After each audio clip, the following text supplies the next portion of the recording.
everyone. Welcome back to Fashion Psychology TV. I am your host, of course, the world's first fashion psychologist, Dr. Dawnn Karen, and I am bringing you an all-new series. Yes, an all-new series. I'm pretty excited about it. Can't you tell? So, you know we have Pop Flair, which discusses celebrities, okay? We have Fad Mania, which discusses trends. We have the vlog, which is like the day in the life of a fashion psychologist, and Global Posh, where we talk about the world and fashion as it relates to the global community at large. So now I'm introducing Modus Amina. So Modus Amina will be trauma-based. It will take you beyond the surface of your emotions, of your psyche, and we will explore the abyss.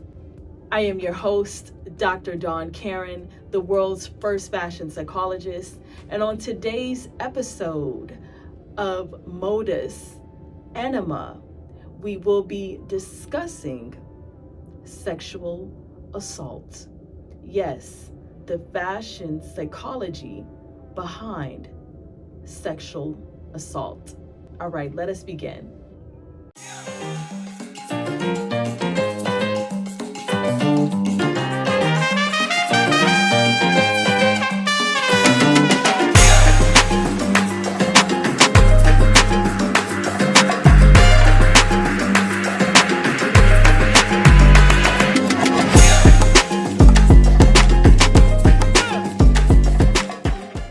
Happy belated Sexual Assault Awareness Month.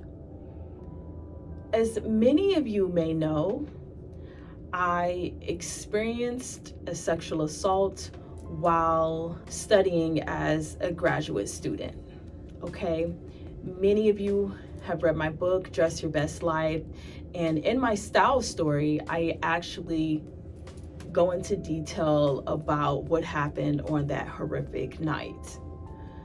Some of you, if you hadn't read my book, you probably have viewed my TED Talk. We're at 55,000 views, where I spoke at the Fashion Institute of Technology and I chronicle what exactly happened. So the genesis of fashion psychology was born out of a need to heal. So I get countless pieces of fan mail sent virtually to me about how deeply that time of my life impacted them. And so I decided to do this episode to commemorate them as survivors after reading my book and no longer being a victim. I remember that time in my life, I couldn't speak thereafter, but I could express myself in alternative ways. Be it because I'm bicultural and in either one of my Jamaican or African American cultures, it's not permissible for you to, or acceptable for you to air your dirty laundry, so to speak. Perhaps because of the fact that I am an introvert, and per dictionary.com, I need to recharge after social engagement, and I have a greater than average preference for solitude. One reason or another, I didn't feel like expressing myself in the traditional verbal way. April was Sexual Assault Awareness Month. All month long, this is where we could offer support, increase knowledge and awareness, and focus on sexual assault prevention. For the purpose of this episode, I will be focusing on the former rather than the latter, to increase knowledge and awareness. This is going to be news to all of you. Prior to creating my fashion psychology field, my research focus was on sexual assault in all forms. So while this was my focus, I actually worked at the Rape Crisis Center at Bowling Green State University and Columbia University's Teachers College. So I am trained. I've had young ladies who had experienced a sexual assault. I had to counsel them. I had to advocate for them and even accompany them to acquire a forensic medical examination or a rape kit. So that was my focus at that time. I could also tell you that even recently, I have worked with 2 young ladies this past April doing the work in the field whereby these young ladies experienced a sexual assault, and so this was providing them with that post care. And these young ladies were both ostracized from their communities. So I was able again to work with them. I've been doing this for quite some time. As I said, being a survivor, I have experienced both personally and professionally. So it is in these moments that I have become acutely aware of how central clothing could be for people subjected to this type of violence. Within Sexual Assault Awareness Month, there was Denim Day. Denim Day was held this past April 26th. Denim Day was founded by the Peace Over Violence organization. Now, the Peace Over Violence organization decided to wear denim to protest an overturned rape conviction that was by the Italian Supreme Court.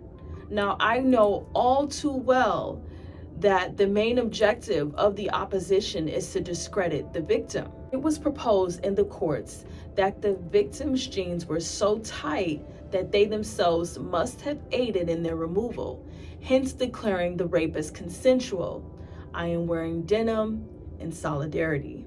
Frequently in this realm of sexual assault, most people tend to focus on pre-sexual assault, using clothing as a weapon, essentially asking things like, what did he or she have on to cause this to happen? The sexual assault has taken place.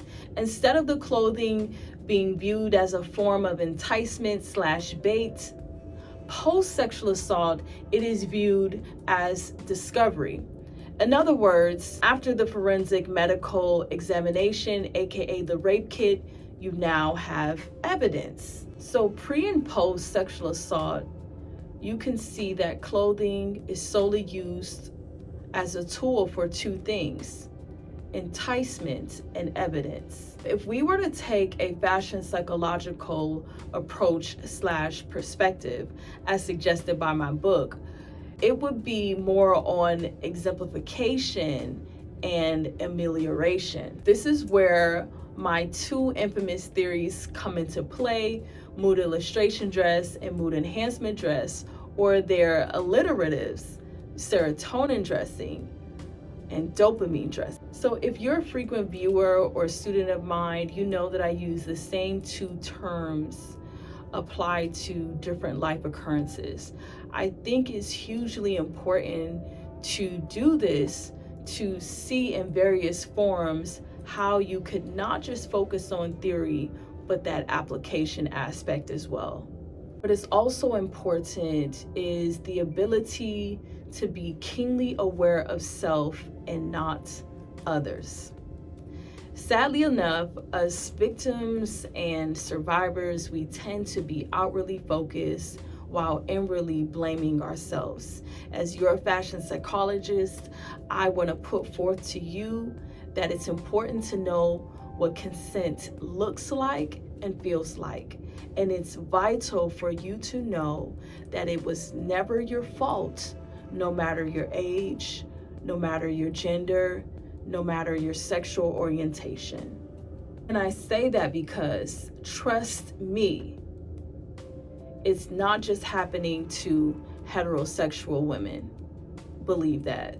So remember this word exemplification. What I mean by that is to avoid suppressing. Just think of an ice cube in a glass of water. If you were to push it back down, it instantly pops back up. So the water is that violent act, and the cube is your emotions / feelings. So again, if you push that ice cube down, it's going to instantly pop back up. So it's important, if you feel a bout of sadness and depression, to dress that way in order to move, to pass through those emotions / feelings. And this is what fashion psychology field is all about.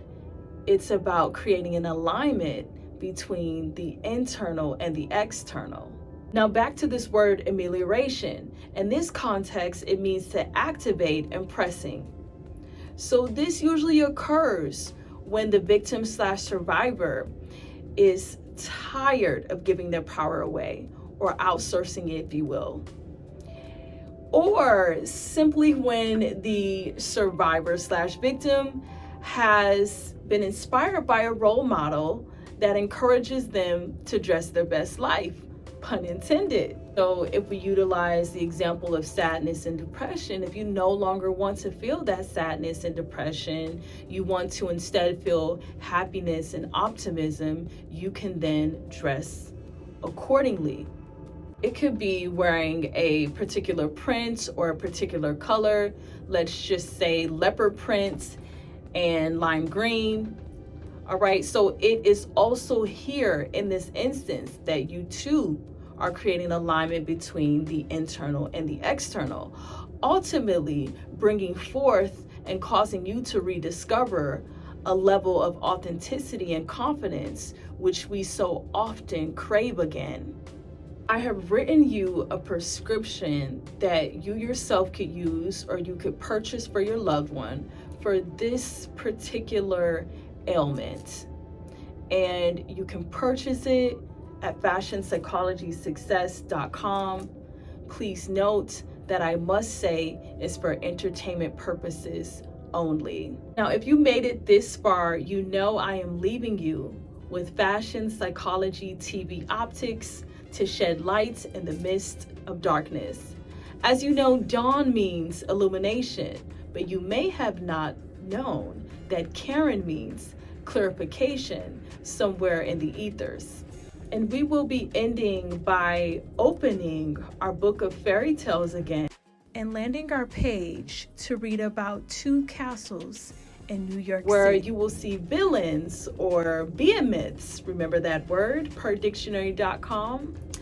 You will see them perhaps very similar to your Gastons, your Scars, your Ursulas, your wicked stepmother, your big bad wolf, and your evil queen. Now, you may have thought that the sexual assault that inspired my fashion psychology field was indeed a tragedy.